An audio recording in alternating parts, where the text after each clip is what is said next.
Sir पिछले जो भी सवाल अभी तक डिस्कस हुए हैं उनमें ऐसा लग रहा है कि महिलाओं ने पुरुषों का जीवन जो है मुश्किल कर रखा है। लेकिन सर सच इसके ठीक उलट दिखता है। बहुत सारी महिलाओं को रोजाना जिस प्रॉब्लम से दो चार होना पड़ता है, जिस ट्रॉमा का शिकार होना पड़ता है, वो है मैरिटल रेप। अभी भी ऐसा कोई कानून नहीं है जो महिलाओं को पतियों द्वारा की जा रही सेक्सुअल वायलेंस से बचा सके। और सुप्रीम कोर्ट का भी इस मामले में कोई स्टैंड फाइनल नहीं हुआ है। तो सर आपकी नज़र में क्या मैरिटल रेप को क्राइम माना जाना चाहिए या नहीं? मेरी नज़र में तो माना जाना चाहिए। मुझे तो इसमें कोई दुविधा है नहीं। मैं पहले भी एक दो जगह सेमिनार्स में ये बात कह चुका हूँ। सरकार को दुविधा है, उसकी अपनी वजह भी है। जो मैंने भी जिक्र किया था कि सेक्शन 375 आईपीसी का था, अब सेक्शन 3 बीएनएस में है। उसका सेकंड एक्सेप्शन, उसमें आपको ध्यान होगा जब जस्टिस जेएस वर्मा की कमेटी की रिपोर्ट आई थी, उस रिपोर्ट में ये सुझाव था कि मैरिटल रेप को क्राइम माना जाना चाहिए। 2017 में एक जजमेंट आया सुप्रीम कोर्ट का, जिसमें एक बड़ा इंटरेस्टिंग पॉइंट उठा। आपने पॉक्सो एक्ट सुना होगा, prevention of children from sexual offences act. POCSO act 2012 में आया था। 2012 में उसमें लिखा हुआ कि एज ऑफ कंसेंट 18 ईयर्स है। इससे मतलब 18 से कम का कोई बच्चा अगर है, लड़का हो या लड़की हो, अगर कोई उसके साथ इंडल्ज होता है सेक्सुअल एक्टिविटी में, तो उसकी सहमति थी या नहीं, माना जाएगा कि सहमति नहीं थी, और सहमति नहीं थी तो उसको रेप ही माना जाएगा। पहले ये उम्र 16 थी, फिर बढ़ा के 18 कर दी गई थी, क्योंकि ऐसे कई इंसिडेंट्स हो रहे थे। तो सुप्रीम कोर्ट में एक सवाल उठा कि अगर कोई लड़की शादीशुदा नहीं है और उसकी उम्र 17 साल है, किसी से भी रिलेशन हो तो रेप ही माना जाएगा।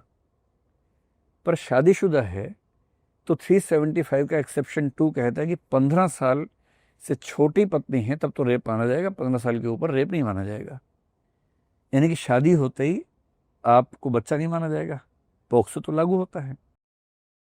तो सुप्रीम कोर्ट ने 2017 में फैसला दिया कि पॉक्सो वाली ये बात 375 पे भी लागू होगी, और ये फैसला हो गया कि 18 साल से छोटी पत्नी के साथ अगर कोई रिलेशनशिप है तो वो रेप माना जाएगा। बीएनएस में इसको 18 साल लिख ही दिया गया है, जो सुप्रीम कोर्ट जजमेंट था पहले।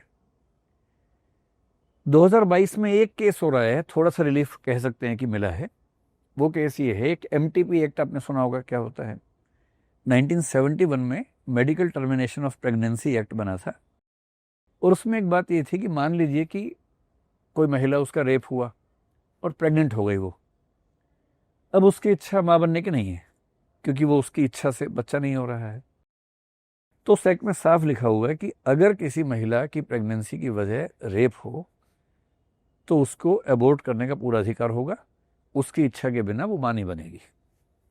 2022 में केस ये हुआ कि मैरिटल रेप क्राइम तो नहीं है, पर रेप तो रेप ही है।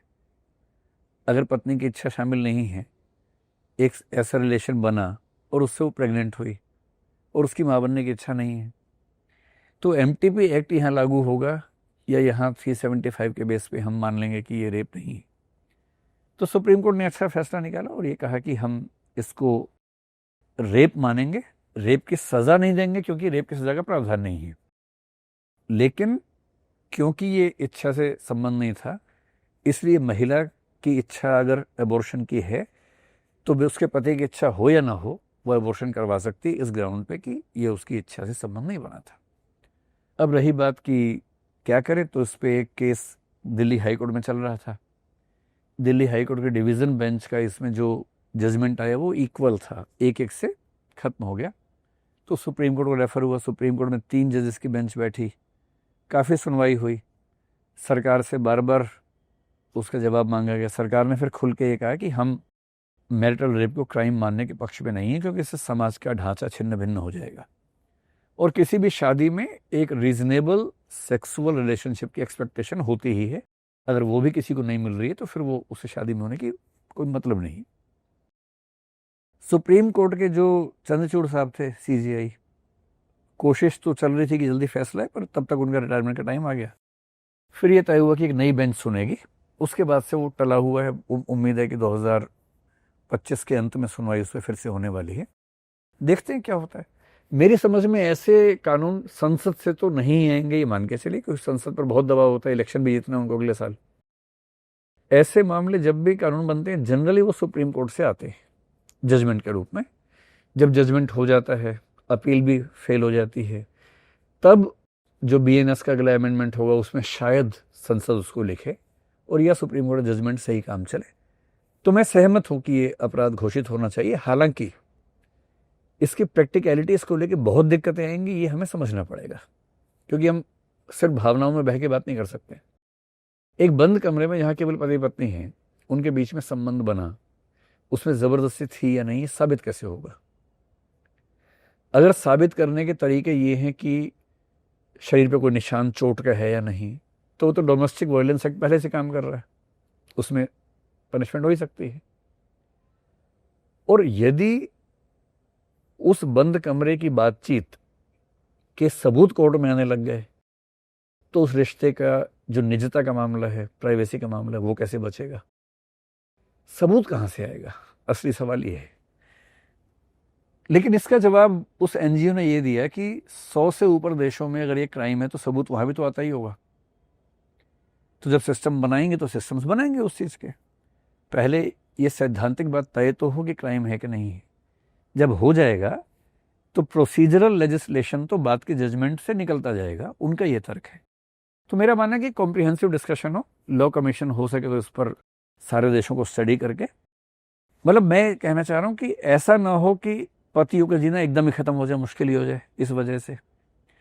लेकिन ये भी ना हो कि अगर कोई, क्योंकि ऐसे केसेस उस समय उस एनजीओ ने रखे थे कोर्ट में, एक महिला है, प्रेग्नेंट है, उसके पति की इच्छा है कि वो रिलेशनशिप में जाए उसके साथ, डॉक्टर ने उसको मना किया, वो महिला को, पति नहीं मान रहा, बार बार कर रहा है, बच्चा पेट के अंदर मर गया उसका।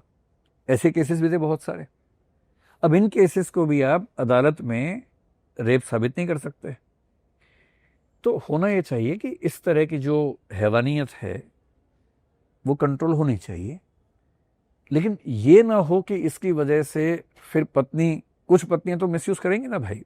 जब भी आप कुछ लाएंगे, कुछ लुम्पन तत्व होते हैं हर समाज में जो कानून का मिसयूज करते हैं। कुछ लोग मिसयूज करेंगे। हो सकता है फिर वो घर के अंदर का माहौल अलग किस्म का होने लगे कि तुम मुझे टच भी कर दोगे अगर तो पहले मुझसे एकदम फॉर्मल कॉन्सेंट लोगे तब। तो रिश्ता है या हम एक नौकरी कर रहे हैं वहाँ पर समझ नहीं आ रहा। मतलब प्राइमरी रिलेशनशिप है, सेकेंडरी है, परिवार है या नौकरी चल रही है वहाँ पर, कुछ समझ ही नहीं आ रहा। तो ये बहुत ही नाजुक बात है। इन प्रिंसिपल मैं सहमत हूँ कि marital rape should be treated as a crime, पर ये बहुत ध्यान रखने की ज़रूरत है कि ये वाला मिसयूज़ रोकने के चक्कर में वहाँ से बहुत मिसयूज़ ना होने लग जाए। तो प्रिकॉशंस के साथ आगे बढ़ना चाहिए।